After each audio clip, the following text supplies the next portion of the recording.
Hello and welcome to this episode of Common Sense View. We have been talking about the picks of Trump to be in his cabinet. And one of the things that have been outstanding is the uproar by the media. How every one of them is not just incompetent, but not worthy of serving. But the problem is the people who elected Mr. Trump knew about the people he was going to pick, or more or less, majority of them. They also knew what happened in his last administration, where the people he picked turned to put a knife in his back, figuratively. So when the media is hitting their head, bashing their head about who he picked, the supporters of Trump were happy. They were overjoyed that he made the picks he made, especially those ones that the mainstream media found to be controversial. Now, in this dichotomy of ideas, who do you want to go along with? The man who picked the people who he believed he wants to work with, or the media who, as a matter of fact, have 98 or 89% negative view of Mr. Trump, both in the former administration and while he was running for this second administration. So nobody's fooled here. Nobody's fooled. The reason why they are shouting and screaming about the pigs is because one of the reasons is because they believe that these people might actually do what this man said he will do. And what is wrong in delivering what you promise? You can make some adjustments so that you don't fall into any of the extremes. But what you said you will do during your campaign period is supposed to be what you do when you go in, which is what is lacking among politicians. They promise us one thing, they do something else when they have that power in their hand. That is why everyone considers politicians as liars. Because they promised that they will do this, and when they go in, they switched. They say, how? No, some facts became more available. Why didn't you inquire more? Why didn't you research to find out what you are capable of doing, what you are allowed to do, and what you can't? And as a mandate, when you are given a mandate to do something, it is his prerogative to do it. And that is what Trump is all about this time. Why he picked the people he picked. And in this video, I'm going to show you some cross-section of the people he picked. I may not say the mentality behind the pick, but before and after the video. Before the video, you will see what CNN Scott James was telling the crew about what he thinks regarding the Trump picks, how they are a collective of different diverse ideology, and how he managed to mold them into one perfect whole. And then also you listen to what 60 Minutes has to say, and the cryptic message about now it's up to the Republicans in the Senate to do something about it. It's like calling them to action, scriptively. And what are they supposed to do? Advise and consent, not throw away. You give your advice, you consent or not consent by your vote style, the party you vote. They are not supposed to make the pick for the president. He has the mandate. And the constitution clearly say what you are supposed to do, which is advise and consent. I mean, not dig every single debt they have in the life, because everyone has a package. Every man, every woman has a package. If you don't have anything in you, throw the first stone. And let's use the Russian style. Show me a man and I find you a crime. So, these are the list of the people he picked so far.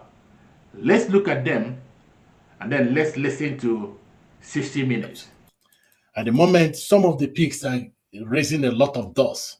Some are creating absolute bomb, and the others are barely known, and nobody wants to know about them. So among the people who created the highest dust are Mark Gates, who later on removed himself from the position, and the next person is Pete Hegseth. Pete Hegseth is the one they describe as Fox News Sunday host. with no credentials. On the contrary, he has a lot of credentials, but that will be a subject of another post. And then you have Marco Rubio. Trump tapped him as the Secretary of State, the second person he nominated after nominating the Chief of Staff. And the next person was Pam Bondi, who replaced McGate as to be Attorney General should she be confirmed. Pam Bondi also raised a lot of dust because, according to some people, there are some controversies hanging on her head. But according to MSNBC, her own problem is that she is capable. She is capable. I don't know why that is supposed to be an impediment. Doug Burgum, the former governor of North Dakota, he's not really a problem. Howard Lutnick, he's tapped as Commerce Secretary. Lori Chavez, I think this is a congresswoman. Robert Kennedy is also somebody who is raising a lot of doubt. According to most people on the TV, the so-called expert, they call him a vaccine denier. And if you hear how he talks, he has some problem with his voice, and he has also problem with what is going on in the big food industries and big pharma industries. So that was from the beginning. He joined Trump to get the possibility of going or doing something about this. And good at thing, Trump gave him the opportunity. Now he's one nominated. Scott Turner is the Housing and Urban Development Secretary. There was a criticism by Sharpton that there was no single black man in the cabinet, pure black man. I don't know why that is important, but as a matter of fact, he is a black man. The other argument they were making that it has become a position they threw to black people. Unfortunately, that is not true because just going a little bit back, there have been a lot of white people who dominated it until Ben Carson came in. So before we continue, if you are getting any value from the video, I would be glad if you subscribe, like, or just write a comment. If you have any disagreement, both on my description of what politicians do and my naming of the people who are involved in the cabinet so far, please write your comment. Let us make it a dialogue somewhat. Let's go back to the video. Sean Duffy, he was a congressman and currently is an anchor in Fox News. Linda McMahon, I think she was in a previous administration of Trump.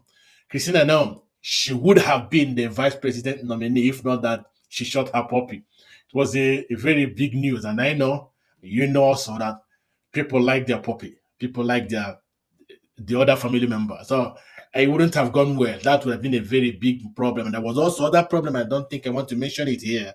So about she's now going to be the Homeland Security Secretary, the one Alejandro Mayorkas is holding now. Dr. Kenneth Neshewa, that's Surgeon General. She used to be on Fox during COVID, criticizing the total lockdown. Why it is not possible to be incubating the virus inside the house, not knowing the effect, and especially the after effect of those who couldn't go out, those who resorted to alcohol and uh, other mental health related issues that come from the lockdown. Also, Doug Collins, he used to be the ranking member of the Judiciary Committee in the Congress, but he couldn't win he was not able to win the senatorial seat open the time in 2020. So here he is. Tulsi Gabbard, also another one they considered controversial for me, but for me, she's one of the best. She's still a serving National Guard member, and she was once a darling of the Democrats, shot from nobody to stardom when she joined the party, and she was once their party leader. I mean, their party, yeah, not really a party leader, but the party chairman or chairperson. Recently she was put under a security watch by the administration, and now she's going to lead that same organization that put her under watch as a domestic terrorist. Dr. Matthew McKay, I don't know much about him. John Ratcliffe, who served in the previous administration, he was also part of the people that defended Trump in the first impeachment. He also the first person to speak out against the 51 intelligence agents that said that Hunter Biden's laptop are typical example of Russian disinformation tactics. He said that it was not true, and he was the director of national intelligence at the moment. Now he's nominated to be the CIA director. Elisa Stefanik. If you don't know much about her, you go and check the heads of those three universities, the women that couldn't know or couldn't characterize the bombardment the Israeli or the Jewish students were getting from the university as anti-Semitic. She has been a very wonderful, outspoken supporter of Donald Trump. Russell Ford, and not much known by me, Dr. Dave Weldon, Center for Disease Control Director, CDC, where Fauci and the others were operating from. Collins. Matthew Whitaker was an ardent supporter and defender of Trump. He was also the acting attorney general during the time of Trump before Bill was nominated. Chris Wright, energy secretary.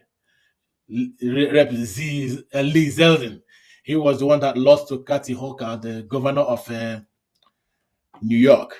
James Blair, Taylor Budovich. Brendan Carr, FCC chair. Stephen Cheung, White House Director of Communication. He was also a member of the previous cabinet. Tom Home, the man that speaks fire. He's the one that is going to be the immigration czar, giving the mandate to remove the number of illegal immigrants in the country. And he has been a firebrand.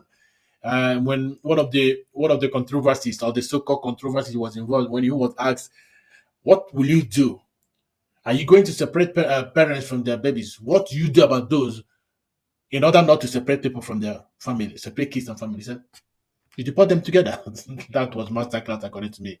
Caroline Leavitt, that was the youngest of the cabinet and the youngest press secretary nominee. Bill McGinley, White House counsel. I think this was one of the ones that has been defending Trump in one of his numerous witch hunts. Stephen Miller, the immigration master planner. This time around, he's a deputy chief of staff in the area of policy. Elon Musk, the non-paid office of the DOD, Department of Government Efficiency. He and Vivek, they are going to scrutinize every bill so that there will be no bill going to check how if monkeys can be transgender or not. So, and this is Dan Scavino. Yeah, I've had most of his deputy chief of staff. That's the main deputy chief of staff. Mike Waltz, National Security Advisor. He's a congressman. And then the almighty woman, the second Republican woman and the second woman. Is it the second woman to be the campaign manager in the Republican? Susie Wiles, White House Chief of Staff. Now, this position, I think the Agriculture Secretary has been also nominated. Chief of Small Business, not yet. U.S. Trade Representative, not yet. The Council of Economic Advice, not yet. So, this is the cross-section. Marco Rubio, Scott Bessent, or however it's called, Pete Hegseth, Pam Bondi, Christy Noem, F. Kennedy. Okay, that's it. And this is Scott Toner. Now, the point is not just about this nomination. There have been uproar in the media about this nomination and why it must be them. Some people categorize them as having no credentials, and the others said they're not going to be confirmed. If they're going to be confirmed or not, that is yet to be seen. That being said, let us listen to what 60 Minutes has to say about these nominations. Of course, you will see the arrogance and the condescension, as well as holier than thou tone of his characterization of some of the people he mentioned. By inference, most of other people he didn't mention. But what is unique is the cryptic language he used to call the senators to action to do something. We now listen to them. Week, Republicans won the House majority, and President-elect Trump made nominations to his cabinet. Some nominees appear to have no compelling qualifications other than loyalty to Trump. The nominees are Senator Marco Rubio for Secretary of State, Pete Hegseth to lead the 3 million people of the Department of Defense, He's a combat veteran, most recently a morning show host on Fox News with no government experience. Former Congressman Matt Gaetz for Attorney General, in charge of law enforcement. Gaetz has been investigated by Republicans for alleged drug use and sex with a minor. Gaetz denies those allegations. Former Congresswoman Tulsi Gabbard for Director of National Intelligence. She sought a pardon for Edward Snowden, who leaked U.S. secrets and now lives in Russia. And Robert Kennedy Jr. for Secretary of Health and Human Services, a skeptic of vaccinations. It's up to the new Republican majority in the Senate to decide whether these nominees are equipped to represent the American people. 4 major things were outstanding in this short clip. One was he accused or he insinuated that most people were picked because of their loyalty to Trump, which begs the question, what would he have done instead? Should he have selected people who will be a pain in his rear, who will ruin his presidency, or who will be opposition to his presidency? I think the logic there doesn't make any sense. Then the next thing he mentioned was that some of them have no government experience. Okay, that means absolutely nothing. Trump himself didn't have any governing experience when he became president the first time around. That being said, those who have government experience are those who witnessed the botched Afghanistan withdrawal, the uncontrollable inflation that precipitated to all over the world, one way or another, the immigration that exploded beyond control.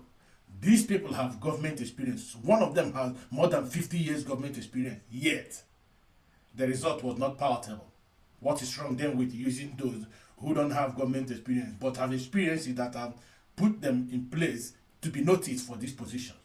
The next point he mentioned was regarding Tulsi Gabbard, that he sought pardon for Snowden. Snowden leaked highly classified US documents. I think this is the right time actually to bring somebody like Tulsi, considering the fact that Trump wants to declassify everything. So if he's going to declassify everything, what is wrong with bringing somebody who went before him to do such, who is now in exile for years? As a matter of fact, most of the things that are classified are things like Lisa Page and his lovers' SMS to each other that had no reason for them to be classified or redacted in the first place. Things like that happened ages before many of us were born, like the death of Kennedy, is still classified. And you ask yourself, why? Is it the death of Kennedy that is being classified, or possible people that may have been implicated, or institutions that may have been implicated? Now, the final point he mentioned was that RFK was a vaccination skeptic. Any man or woman that has sensed, he should be skeptic about a lot of things, including what you put into your body. There's a particular incident that I've not mentioned in public. After taking the vaccine, just 2 days after I took the vaccine, I passed out. Just like that.